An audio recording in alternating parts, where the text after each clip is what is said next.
할렐루야. 오늘 민수기 8장 말씀 함께 은혜를 나누겠습니다. 오늘은 레위인들을 하나님께 바치는 그런 장면이 나옵니다.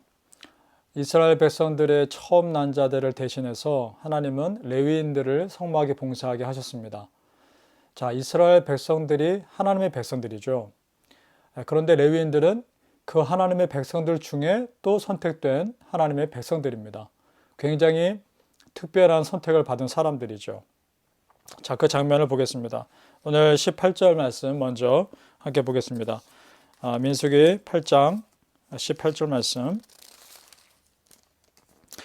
이러므로 내가 이스라엘 자손 중 모든 처음 태어난 자 대신 레위인을 취하였느니라.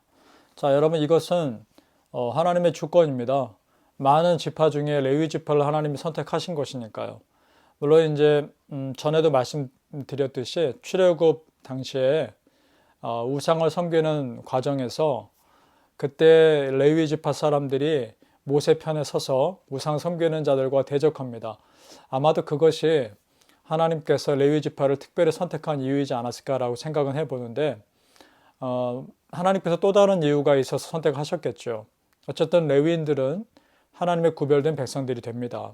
그리고 성막에서 봉사하게 되는데요. 10절을 보면 거룩한 예식을 취합니다. 이스라엘 백성들이 책임을 레위인들에게 넘기는 그런 예식이죠.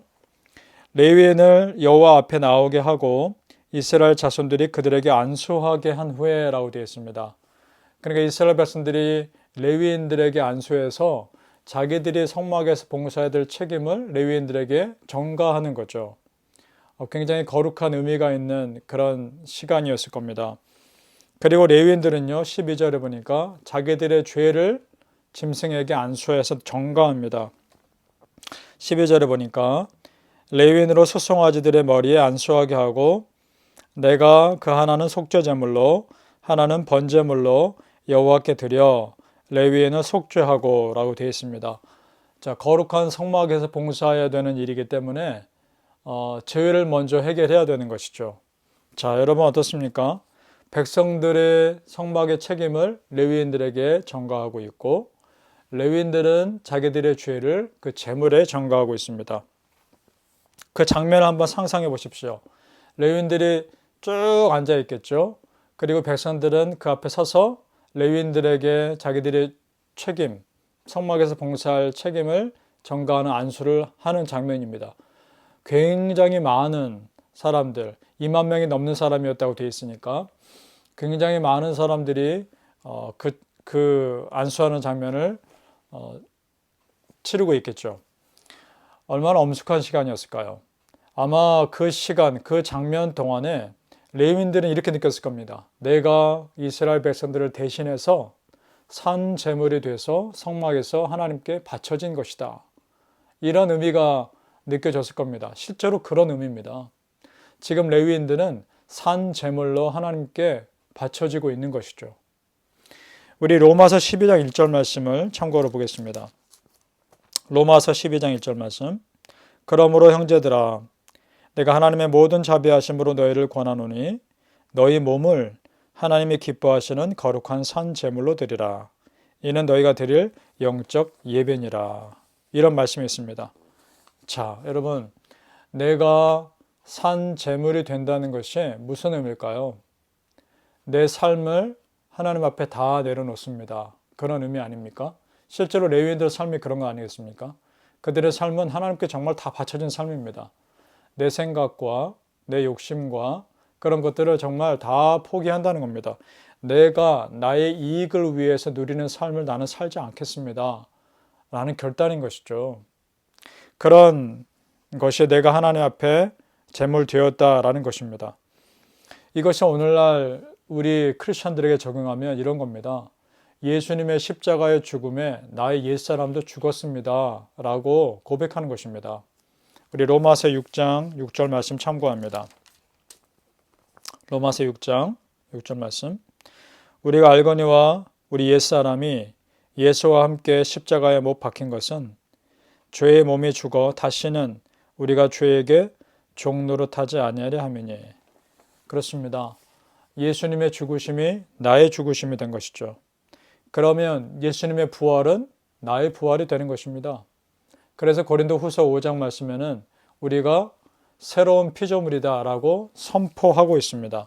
고린도후서 5장 17절. 그런즉 누구든지 그리스도 안에 있으면 새로운 피조물이라. 이전 것은 지나갔으니 보라 새 것이 되었도다. 맞습니다. 레위인들은 지금 구약시대의 그 장면에서 레위인들은 자기 것을 다 내려놓았지만 그것과 동시에 그들은 하나님의 백성으로, 하나님의 백성 중에 백성으로 거듭나는 삶을 산 겁니다. 내 것을 내려놨더니 하나님의 새로운 은혜로 채우신 것입니다. 하나님은 그 빈자리를 은혜로 채우신 것이죠. 이것이 내려놓음이 주는 은혜입니다. 우리 성도님들에게 이런 은혜가 있기를 축복합니다. 내 것을 내려놓고 내 생각을 포기하고 내 성격을 하나님 앞에서 죽이고자 포기했을 때 하나님께서 주시는 은혜가 분명히 있다는 것이죠. 구약의 레위인들이 이런 헌신을 아는 신약의 유대인들에게 로마서에서 이런 말씀이 선포됐을 때 어떻게 다가왔을까요? 굉장한 무게감으로 다가왔을 겁니다. 산 제물이 돼야 된다. 우리 옛사람이 죽었다. 새로운 피조물이다. 이런 개념들이 구약의 레위인의 그 헌신을 아는 신약의 유대인들에게는 굉장한 무게감으로 다가왔을 겁니다. 자, 우리 레위인들 입장에서 한번 생각해 볼까요? 자, 레위인들이 성막을 봉사하기 위해 바쳐줘야 한다. 이런 말을 들었을 때 레위인들의 100%가 다 찬성했을까요? 아마 아닐 것 같습니다. 레위인들 중에 마음에 조금 불만이 있는 사람도 있었을 것이고 왜 우리가 그래야지? 라는 생각을 가진 사람도 있지 않았을까요? 그런데 하나님은 그 공동체를 들어서 완전히 헌신되기를 원하셨기 때문에 순종한 것이죠. 내 생각과 달라도 하나님께서 우리 공동체를 그렇게 쓰셨다면 순종했던 겁니다. 그리고 하나님께서 그런 레위인들을 뒤에 책임져 주시고 축복해 주신 은혜가 반드시 있습니다. 자, 여러분 어떻습니까? 이 세상에 대해서 이런 말씀 드리고 싶습니다. 너무나 하나님께 멀어져 가는 이 세상에 대해서 너무나 자기 이익만을 추구하는 이 세상에 대해서 우리는요 레위인의 삶을 사는 겁니다. 사람들은 다 자기 이익을 위해 살지만 나는 그래도 하나님 나라 이익을 위해 사는 겁니다.